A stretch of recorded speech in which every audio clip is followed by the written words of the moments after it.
ऐसे कैसे झाले भोंदू, कर्म करोनी म्हणती साधू, अंगा लावूनी या राख, डोळे झाकूनी करती पाप, दावूनी वैराग्याची कळा, भोगी विषयांचा सोहळा, तुका म्हणे सांगू किती, जळो तयासी संगती. संत तुकोबाराय महाराजांनी हे लिहून ठेवलंय 300-400 वर्षांपूर्वी.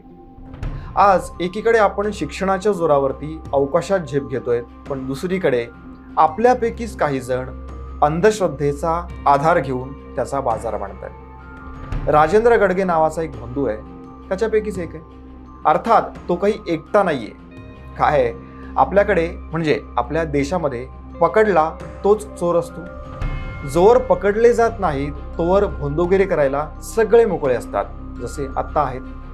म्हणजे बघा ना, विकृत भोंदू बाबा अशोक खरात, त्यानंतर मालाडचा अलीकडेच सापडलेला रिधम पांचाळ, आणि आता मंत्रतंत्राने कॅन्सर आणि इतर दुर्धर आजार बरे करण्याचा दावा करणारा भोंदू राजेंद्र गडगे.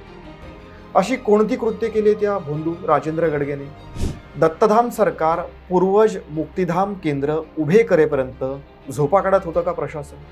वडगाव पान इथल्या गावकऱ्यांचं काय मत आहे या राजेंद्र गडगेविषयी? अशा भोंदूंमुळे हिंदू धर्माचं नाव हे खराब होतंय का? आपल्यासारख्या सर्वसामान्यांची काय जबाबदारी आहे? अशा सर्व प्रश्नांची उत्तरं आपण शोधणार आहोत. पण पोलिसांनी त्याला ताब्यात घेतलं असलं तरी चूक ही फक्त त्याची एकट्याची नाही आहे. मग कुणाची आहे? सविस्तर विश्लेषण करून सांगणार आहोत या व्हिडिओमध्ये. सो पूर्ण पहा, चॅनलला सबस्क्राईब करा आणि तुमची मतं कमेंटमध्ये नक्की सांगा. नमस्कार, मी प्रदीप. मूड फ्रेश करणाऱ्या मराठी मूडमध्ये आपल्या सगळ्यांचं स्वागत. गडगे बाबा म्हणजेच राजेंद्र गडगे हा संगमनेर तालुक्यातल्या जे अहिल्यानगर जिल्ह्यामध्ये आहे, इथल्या वडगाव पान या गावामध्ये दत्तधाम सरकार नावाचा मठ किंवा आश्रम म्हणूया, तो चालवणारा स्वयंघोषित महाराज आहे. त्याची सगळी पार्श्वभूमी आणि इतिहास काय आहे हे आधी आपण जाणून घेऊया. दुर्धर आजार बरे करण्याचा दावा करणारा राजेंद्र गडगे एक भोंदू आहे. त्याचे वडील दुसरीत असताना वारले. रोजीरोटीचा प्रश्न निर्माण झाला म्हणून मग घर सोडून एका ठिकाणी सालगडी म्हणून तो कामाला जाऊ लागला. 3 वर्ष हे काम चाललं. म्हशी सांभाळण्याच्या या कामाचे त्याला मिळत होते 900 रुपये. वाटेमध्ये एक मंदिर होतं, तिथे एका ज्योतिषाच्या नादाला तो लागला आणि खरा तिथून सुरू झाला त्याचा भोंदोगिरीचा प्रवास. पुढे 11 वर्षाचा असताना नारायण गावामध्ये 10 रुपये रोजंदारी करू लागला. गवंडी काम करू लागला. त्यानंतर पाण्याच्या टाक्या तो बनवायला लागला.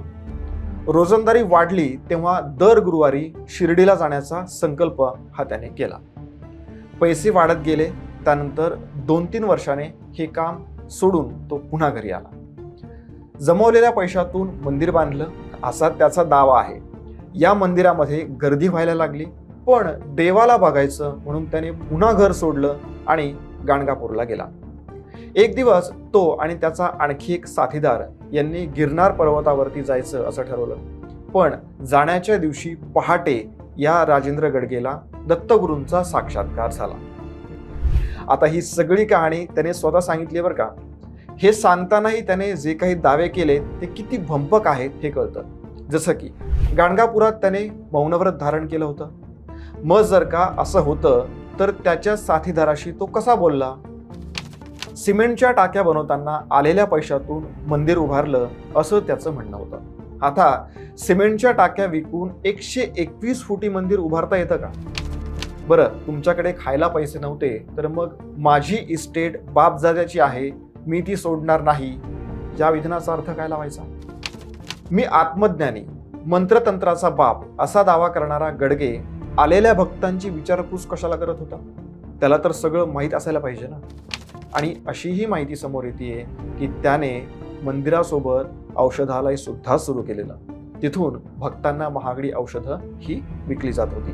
आता त्या सगळ्या औषधांचे नमुने हे पोलिसांनी घेतलेले आहेत आणि त्याचा तपास सुरू आहे. गेल्या अनेक वर्षांपासून हा बंधू दैवी शक्ती, मंत्रतंत्र आणि होम हवनाच्या नावाखाली लोकांची फसवणूक करत होता. देव आणि धर्म म्हटलं की कुणी कुठलेच आक्षेप घेत नाही आणि मग सुरू होतो अंधश्रद्धेचा बाजार. शिक्षणाच्या बाबतीत किंवा समज जी आपण म्हणतो त्या बाबतीत अजूनही आपण किती मागास आहोत याची उदाहरणं बघा. म्हणजे जो गडगे दावा करतो आहे ते दावे बघा. काय दावे करतोय तो? सगळ्यात पहिलं, कर्करोग म्हणजेच कॅन्सर सारखे गंभीर आजार एका मंत्राने बरे करणं. दुसरं, मूल नसणाऱ्या महिलांना मूलप्राप्तीची खात्री देणं. आणि अजून एक, कौटुंबिक, आर्थिक किंवा इतर संकट, समस्या मंत्राने किंवा अघोरी कृत्याने दूर करणं. आता कॅन्सर सारखा आजार बरा करायला गडगे हा कोणी डॉक्टर आहे का? एका मंत्राने कॅन्सर सारखा आजार बरा करत होता तर त्याला नोबेलच मिळायला पाहिजे होता, नाही का? तो हे सगळं करत होता तर मग टाटा कॅन्सर हॉस्पिटल किंवा मग वैज्ञानिक असतील, यांचं काय काम आहे? त्यांनी काय केलं पाहिजे? असल्या लोकांवरती कुठलीच कारवाई होत नसल्यामुळे हिंदू धर्म खऱ्या अर्थाने बदनाम होतोय. हा भोंदूगिरीचा व्यवसाय करण्याआधी तो गवंडी काम करायचा, पण अर्थातच भोंदूगिरीचा व्यवसाय हा भारतातला टॉप मोस्ट धंदा आहे. तिथे कधीही मंदी येत नसते हे त्याने हेरलं. मग हळूहळू हातपाय पसरायला त्याने सुरुवात केली. कमी शिकलेले किंवा मग टिपिकल अंधश्रद्धा असलेले लोक त्याच्या आमिषाला बळी पडत गेले. ज्यांना उठता बसता येत नाही किंवा मग ज्यांची नस दबलेली आहे, एवढंच नाही, कर्करोगाने ग्रस्त असलेले त्याच्या दत्तधामात येऊन केवळ मंत्राने दुर्धर आजार घालवत होते. कमाल आहे, नाही का? अजून काय, तर ज्यांना मूलबाळ नाही त्यांना कुठला तरी टुकार विधी करायला सांगून कुठला तरी मंत्र फेकून पुत्रप्राप्ती होणार असा दावा तो करायचा. त्याचं ठीक आहे हो, पण एखाद्या गोष्टीवरती किती विश्वास ठेवायचा यालाही काही मर्यादा असतात. पुन्हा एकदा तुकाराम महाराजांचा एक अभंग आहे या बाबतीतला. नवसे कन्या पुत्र होती तरी का करणे लागे पती. आता अर्थ काय याचा? नवसानेच पुत्रप्राप्ती होणार असेल तर मग नवरा कशाला करावा लागतो, असं तुकोबाराय महाराजांचं म्हणणं आहे. खूप समजून सांगावं लागतं अंधश्रद्धाळूंना की कुठला तरी नवस केल्याने, कुठला तरी विधी केल्याने पुत्रप्राप्ती होत नसते किंवा दुर्धर आजार बरे होत नसतात. त्यासाठी वैद्यकीय सल्ला आणि उपायच कामी येतात. आणि म्हणूनच सुरुवातीला आम्ही जो प्रश्न विचारला की चूक फक्त अशा भोंदू गडगे सारख्यांची नसते, तर त्याच्याकडे जाऊन या भोंदूगिरीला पाठबळ देणाऱ्या त्या सर्वांची असते. गल्लोगल्ल्यांमध्ये अशा भोंदूबाबांचा सुळसुळाट झालेला आहे. उपायांच्या नावाखाली कुणी पैसे उकळतंय, कुणी योनिशुद्धीच्या नावाखाली शरीर सुखाचा उपभोग घेतंय आणि बरंच काय काय सुरू आहे. जागरूक आपण असलं पाहिजे आणि वेळीच कायद्याच्या माध्यमातून या विकृतींना ठेचलं पाहिजे. पण होतंय उलट. भारतात आणि आपल्या महाराष्ट्रामध्ये अनेक समाज सुधारक होऊन गेले, होत आहेत. पोटतिडकीने त्यांनी काहीतरी सांगण्याचा प्रयत्न केला, पण आजचे हे सगळे प्रकार पाहून समाज कधीच सुधारणार नाहीये का असं आता वाटायला लागले. आणि म्हणूनच चूक फक्त राजेंद्र गडगे या एका माणसाची नाहीये, किंवा त्याची जेवढी चूक आहे तेवढीच त्याच्याकडे जाणाऱ्यांची देखील आहे असं नाईलाजाने म्हणावं लागतंय. आणि कठोर वाटत असलं तरी हेच खरं आहे. गावकऱ्यांचा आक्षेप काय? आतापर्यंत अनेक वेळा गावकऱ्यांनी प्रशासनाला निवेदनं दिली, तक्रारी केल्या, पण काहीही उपयोग झाला नाही. उलट घरांवरून ड्रोन फिरवून पाळत ठेवत असल्याचा आरोप ग्रामस्थांकडून होतोय. त्याच्या मठालगत ज्यांची शेती आहे, ज्या शेतकऱ्यांची शेती आहे, त्यांनी तर धक्कादायक खुलासे केले. त्या मठामध्ये त्याच्या भक्तांसाठी सशुल्क राहण्याची देखील व्यवस्था आहे. त्या लोकांकडून अक्षरशः कंडोमची पाकिटही इतरत्र फेकली जातात, ज्याचा ताप तिथल्या शेतकऱ्यांना होतोय. आणि या सगळ्या प्रकरणानंतर जेव्हा त्याला पोलीस कोठडी मिळाली त्यानंतर गावकरी देखील समाधानी आहेत. आपली भूमिका काय आहे? अंधश्रद्धेला मूठपाटी देऊन विज्ञानाचा आधार घेणं हे आपल्या हाती आहे. अंधश्रद्धा बाळगणं हा महाराष्ट्रामध्ये गुन्हा आहे. आपल्या आजाराचं सोल्युशन डॉक्टर आहे, कुणी भोंदू बाबा नाही. तेव्हा कुणीही चुकीचं कृत्य करत असेल तर पोलिसांना कळवणं हे सजग नागरिक म्हणून आपलं कर्तव्य आहे.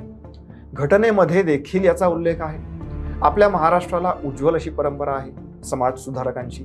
त्याला आपल्या चुकीच्या कृतीतून धक्का बसणार नाही याची काळजी ही आपणच घ्यायला हवी. जे लोक फसले गेलेत ते त्याच्याकडे स्वखुशीने गेलेले होते, तेव्हा त्यांना पीडित म्हणायचं का हे जनतेने ठरवायचंय. पण इथून पुढे आपण अधिक जागरूक राहून भले तरी देऊ कासरीची लंगोटी, नाठाळाचे माथी हाणू काठी याप्रमाणे आचरण करण्याचा संकल्प करूया. या सगळ्याबद्दल तुम्हाला काय वाटतं ते आम्हाला कमेंट करून नक्की सांगा. या व्हिडिओमध्ये इतकंच. जय हिंद, जय महाराष्ट्र.